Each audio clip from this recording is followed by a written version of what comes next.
बिस्मिल्लाहिर्रहमानिर्रहीम, अस्सलाम वालेकुम, वेलकम टू माय चैनल। आज का जो हमारा टॉपिक है वो पीपीएससी में आई हुई एजुकेटर्स जॉब को डिस्कस करना है। तो ये जो एजुकेटर जॉब आई हुई है, इनकी तालीम के हवाले से, इनकी नंबर ऑफ़ सीट्स, इन पर अप्लाई करने का तरीका, इनके सैलरी पैकेज और इन स्कूलों का स्ट्रक्चर क्या होगा, इस हवाले से हम आपको कंप्लीट गाइडलाइन देंगे, तो वीडियो को एंड तक देखिएगा। सबसे पहले ये डिस्कस करते हैं जी, पंजाब पब्लिक सर्विस कमीशन के अंदर Punjab worker welfare fund labour and human resource department, इसके अंदर एजुकेटर्स की जॉब अनाउंस हुई हैं। तो ये आपकी स्क्रीन पे शो हो रही होंगी। ये इसके अंदर काफ़ी ज़्यादा सब्जेक्ट्स की जॉब है। पहले मैं आप लोगों से ये डिस्कस कर लूँ। सबसे पहले ये जो जॉब्स हैं ये सेकेंडरी स्कूल टीचर की हैं, post of secondary school teacher SST की, BS 16 की, कॉन्ट्रैक्ट बेसिस पे है 5 साल की। और इसके अंदर जो नंबर ऑफ़ सीट्स हैं वो टोटल हैं 22 इसकी नंबर ऑफ़ सीट्स हैं टोटल।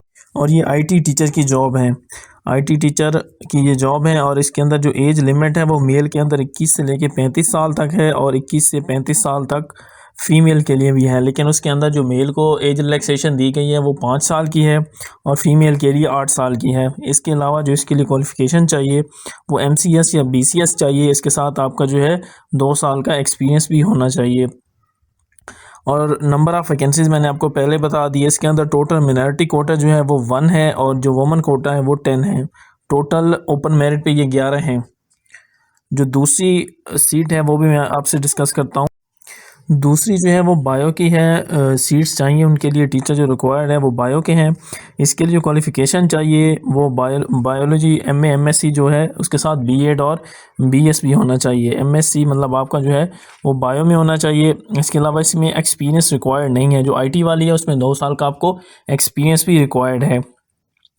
इसके अलावा जो नेक्स्ट चीज़ है, एज लिमिट जो है ये उसके अंदर सेम है मेल और फीमेल की, जैसा कि IT टीचर के अंदर है।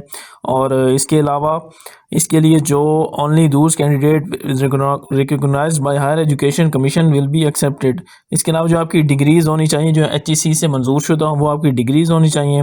और आपकी जो है 2nd डिवीज़न होनी चाहिए एटलीस्ट, मतलब आपकी कोई 3rd डिवीज़न इसके अंदर नहीं होनी चाहिए। इसके अलावा ये जो मैं आपको तफसील बता रहा हूँ, इसके अंदर आपकी जो पोस्टिंग होगी, आपको सबसे पहले तो जिस डिस्ट्रिक्ट की पोस्ट है, मिसाल के तौर पे ये लाहौर की है तो इसके अंदर जो है नंबर ऑफ़ पोस्ट 5 हैं। ये मैं बात कर रहा हूँ बायो की। तो फ़र्ज़ करें कि अगर IT के अंदर जो है वो लाहौर की इसमें से कोई पोस्ट नहीं है, जो कि नहीं है, इसमें आप देख भी सकते हैं कि लाहौर की इसमें कोई पोस्ट नहीं है। तो मतलब लाहौर जो डिस्ट्रिक्ट वाले हैं वो IT के लिए अप्लाई नहीं कर सकते। तो जिस डिस्ट्रिक्ट के लिए आपका जो मुतलका डिस्ट्रिक्ट होगा, मतलब जिसका आपका डोमिसाइल बना हुआ होगा, आप उसी के लिए अप्लाई कर सकते हैं। और जब आपकी जॉब हो जाएगी तो आपकी जो सिलेक्शन होगी, आपकी जो पोस्टिंग होगी वो भी आपके मुतलका ज़िले के अंदर होगी। बाकी इन स्कूलों का काम और बाकी स्ट्रक्चर भी मैं आगे चल के आप लोगों को बताऊँगा। तो इसके बाद जो नेक्स्ट है जी वो है मैथ टीचर। तो मैथ टीचर के अंदर भी जो रिक्वायरमेंट है वो सेम है, एज लिमिट जो है वो सेम है। आपकी जो डिग्री है वो मैथ के अंदर होनी चाहिए। इसके अलावा आपका साथ में B.Ed भी होना चाहिए। तो B.Ed जो है आपका बायो वाली जो पोस्ट है उसके अंदर भी आपका B.Ed लाजमी है और मैथ के अंदर भी लाजमी है। इसके अलावा जितनी भी पोस्ट हैं फ़िज़िक्स, केमिस्ट्री, इन सब के अंदर आपका B.Ed होना लाजमी है। तो फ़िज़िक्स वाली जो पोस्ट हैं वो भी आप से मैं शेयर करता हूँ। वो लाहौर के अंदर है जी, शेखुपुरा, कसूर, ननकाना साहब, सियालकोट, गुजरात। ये तकरीबन 37 पोस्ट हैं टोटल और इसके अंदर ओपन मेरिट 16 है और स्पेशल पर्सन की भी इसके अंदर एक है और 18 जो है वो वुमन कोटा है। तो इसके अंदर जो मुख्तलिफ है ये आपकी स्क्रीन पे शो हो रही हैं काफ़ी ज़्यादा। आप डिस्ट्रिक्ट की फ़हरिस्त देख सकते हैं। तो लाजमी नहीं है कि आपके डिस्ट्रिक्ट के अंदर हर पोस्ट आई हुई हो। किसी डिस्ट्रिक्ट के अंदर हर पोस्ट भी है, मतलब फ़िज़िक्स, केमिस्ट्री, मैथ की पोस्ट है, लेकिन कोई कोई ऐसा ज़िला भी है जिसके अंदर सिर्फ एक पोस्ट है। और दूसरी जो चीज़ है नेक्स्ट इसके आगे है जी, SSC टीचर जो चाहिए वो फ़िज़िक्स का मैंने आप लोगों को बता दिया। उसके बाद जी केमिस्ट्री के अंदर है, उसके लिए भी आपका केमिस्ट्री में आपका मास्टर्स होना ज़रूरी है। इसके अलावा आपका साथ B.Ed होना भी मस्ट है। एज लिमिट जो है वो सेम है सब पोस्ट के अंदर, 21 से 35 है। 21 से 35 प्लस 8 मतलब आपकी जो कह सकते हैं कि 40 साल जो है वो मेल के लिए और 43 जो है वो फीमेल के लिए है सब पोस्ट के लिए। बाकी जो मैंने आपको बताया है कि डोमिसाइल का और प्लेस ऑफ पोस्टिंग आप लोगों की सेम है। हर पोस्ट के लिए आपने मुतलका अपने डिस्ट्रिक्ट में ही अप्लाई कर सकते हैं अगर आपका डोमिसाइल वहाँ का बना हुआ है और आपकी जो पोस्टिंग है वो भी वहीं पे होगी।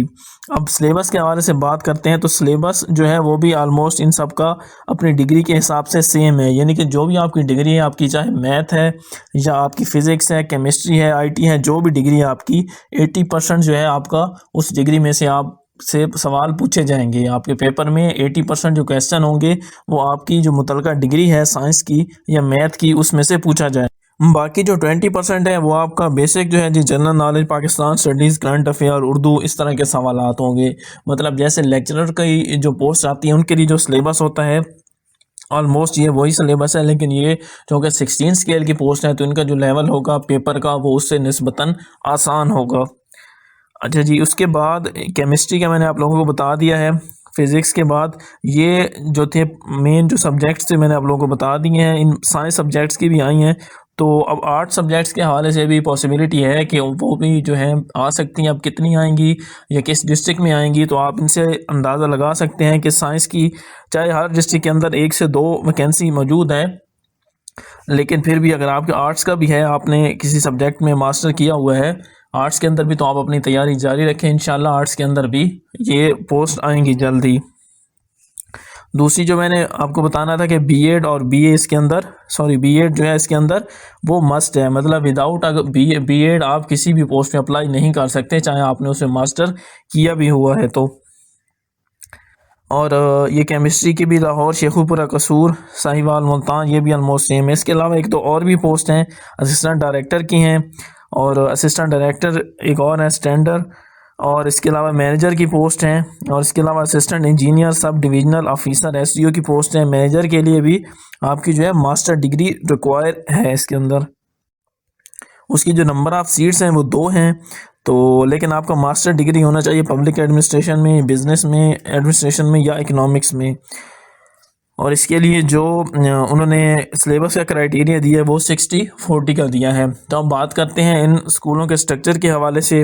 तो जैसे कि मैंने वीडियो के शुरू में बताया है कि ये labour and human resource department के अंदर जॉब्स आई हैं, और ये जो स्कूल होते हैं ये पंजाब वर्कर्स वेलफेयर फ़ंड जो है, मतलब जो बोर्ड है उसके ये अंडर आते हैं। इन स्कूलों में मोस्टली जो फैक्ट्री वर्कर्स होते हैं उनके बच्चे या जो भी लेबर होते हैं उनके बच्चे वो तालीम हासिल करते हैं।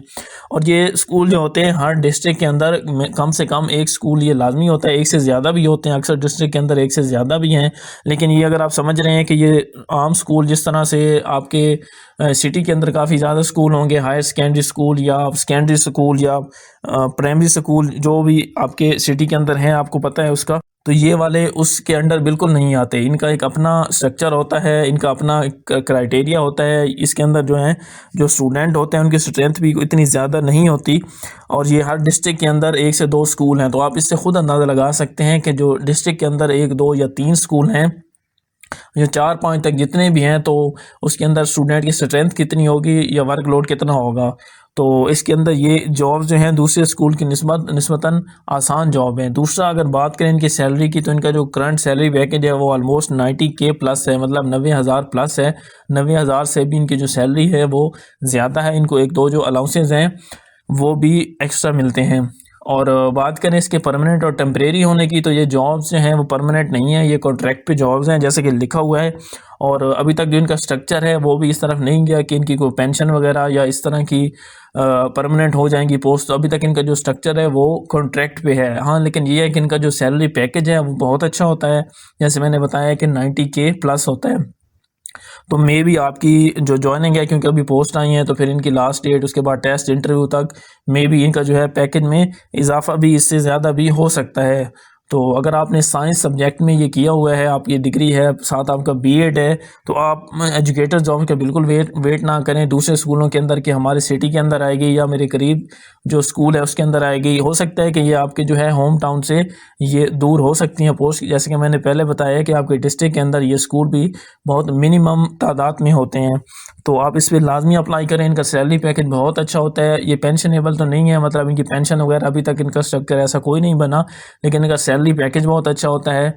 और इसके अलावा जो है जी, जैसे मैंने आपको पहले बताया कि इनका अपना जो स्ट्रक्चर है वो बिल्कुल अलग से होता है, यानी कि जिस तरह स्कूल के होते हैं AEO या दूसरे जो भी अफसरान होते हैं उनका जो विज़िट्स वगैरह होता है या जो भी होता है, तो दूसरे स्कूलों से इनका जो निज़ाम है वो बिल्कुल सेपरेट होता है जो भी आपके होम टाउन में या जो भी आपके सिटी में स्कूल है उनकी निस्बत।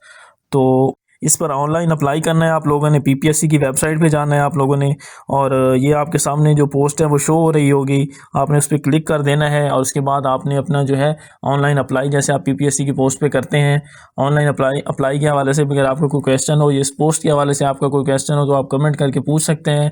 तो ऑनलाइन अप्लाई के हवाले से भी अगर आप कहेंगे तो मैं अलग वीडियो उस हवाले से भी बना दूंगा। इसका ऑनलाइन का प्रोसीजर आसान होता है, PPSC के अंदर कुछ ज़्यादा मुश्किल नहीं होता। तो इन जॉब्स पे आप लोग लाजमी अप्लाई करें। आपको वीडियो अच्छी लगी हो तो इसको लाइक कीजिएगा, चैनल को सब्सक्राइब कीजिएगा। थैंक यू, अल्लाह हाफिज़।